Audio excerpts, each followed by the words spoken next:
اس کو آپ نے غور سے سننا ہے۔ یہ سورہ بقرہ کی آیت نمبر 137 کا آخری حصہ ہے۔ یہ پہلے پارے کے آخری پیج کے اوپر آپ آئیں گے تو وہاں پر آپ کو یہ ملے گا۔ آپ نے یہ آیت پڑھنی ہے، اول آخر اس کے درود شریف پڑھنا ہے، لیکن یہ درود شریف آپ نے 11 مرتبہ پڑھنا ہے، 11 مرتبہ پہلے، 11 مرتبہ بعد میں۔ اچھا، اب یہ طریقہ آپ کو جو بتانے لگا ہوں، یہ طریقہ خاص طور پر سن لیں، اس طریقے سے ہی پڑھنا ہے۔ آپ نے جس وقت یہ وظیفہ پڑھنے بیٹھ جانا ہے تو آپ نے بیچ میں کسی سے بات نہیں کرنی اور اپنی نشست سے اٹھنا نہیں ہے۔ اگر نشست سے اٹھ گئے پھر دوبارہ سے شروع کریں، کسی کوئی ایمرجنسی، کوئی ضرورت کے وقت آپ کو اٹھنا پڑ جائے، آپ اس کو پھر دوبارہ شروع کریں۔ تو آپ نے جب بیٹھ کر شروع کرنا ہے تو بیچ میں اٹھنا نہیں ہے، موبائل وغیرہ استعمال نہیں کرنا، باتیں نہیں کرنی، ٹی وی وغیرہ نہیں دیکھنا، بڑے خشوع کے ساتھ۔ خشوع سے مراد یہ ہے ود ڈیو کنسنٹریشن، بڑی کنسنٹریشن کے ساتھ اپنے مقصد کو ذہن میں رکھنا ہے اور یہ وظیفہ پڑھنا ہے، کیونکہ یہ ایک خاص کنٹینیوٹی کے اندر، ایک تسلسل کے اندر دعا ہونی ہے اس کے اندر۔ لہٰذا اس کو بیچ میں اگر آپ منقطع کر دیں گے اس کا سلسلہ تو اس وظیفے کی جو اصل جان ہے، اس کی اصل روح ہے، وہ ختم ہو جائے گی۔ اب کرنا کیا ہے؟ 11 مرتبہ درود شریف پڑھ کے اب آپ بیٹھ گئے ہیں اور اپنے مقصد کو اپنے دل کے اندر، اپنے سامنے اس کو پن پوائنٹ کرنا ہے، فوکس رکھنا ہے کہ یار میرا کیس کا مسئلہ، یہ میرے فلانے پیسوں کا مسئلہ ہے، یہ میرا مسئلہ پھنسا ہوا، میں نے اس کو ذہن میں رکھنا ہے اور مجھے اللہ کی کفایت چاہیے۔ اللہ جب مدد کرنے آ جائے تو کوئی مخلوق روک نہیں سکتی۔ اللہ جب عزت دینے کی ٹھان دے تو پوری دنیا ایک طرف ہو جائے، ذلیل نہیں کر سکتی۔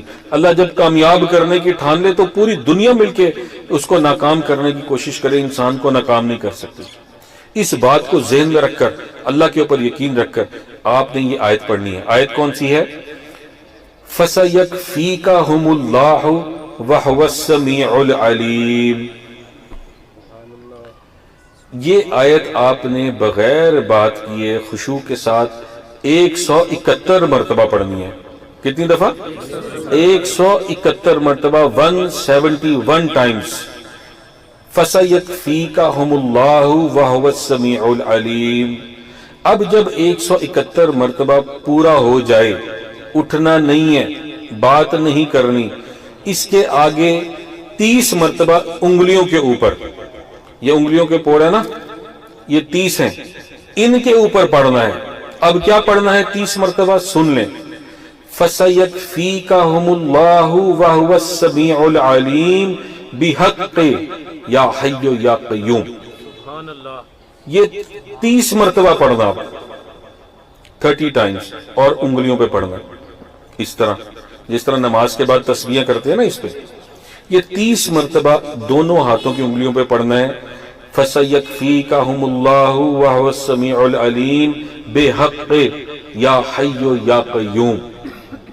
اب جب یہ 30 مرتبہ ختم ہو جائے تو ادھر ہی ہاتھ اٹھا لینے ہیں، جن ہاتھوں پہ پڑھا نا ادھر ہی ہاتھ اٹھا لینے ہیں اور دعا کرنی ہے، کیونکہ ہم یہ التجا کر رہے ہیں۔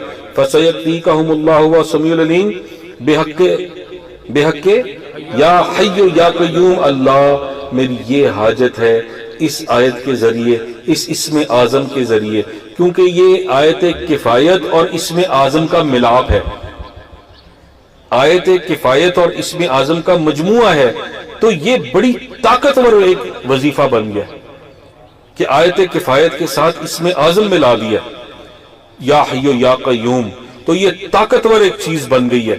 اب یہاں پہ انگلیوں پہ پڑھ کے ساتھ ہی دعا مانگنی شروع کر دینی ہے۔ درود شریف پہلے 11 دفعہ پڑھ لیا ہوا ہے، اب اپنے مقصد کے لیے دعا کرنی ہے، اور جب دعا کر لیں تو پھر کہنا ہے آمین، اور 11 مرتبہ درود شریف پڑھ کے اپنے اوپر دم کر لینا، اور پانی پہ دم کر کے پانی پی لینا۔ اتنا سا یہ کام ہے اور اتنا طاقتور کام ہے کہ یہ اس بندے کیا کام کروا کر ہی دم لیتا ہے، اور یہ جب تک کام نہیں ہوتا پڑھتے رہیں، زیادہ سے زیادہ اس کو 4 مہینے پڑھنا ہے، 4 مہینے کے اندر کام ہوگا ہی ہوگا انشاءاللہ۔ تو میری دعا اللہ پاک اس جو ذکر آپ کو دیا اس کے فیض و برکات سے مجھے اور آپ کو نوازے، اور اللہ تعالی ہمیں اللہ کا ذکر کرنے والا بنائے، آمین۔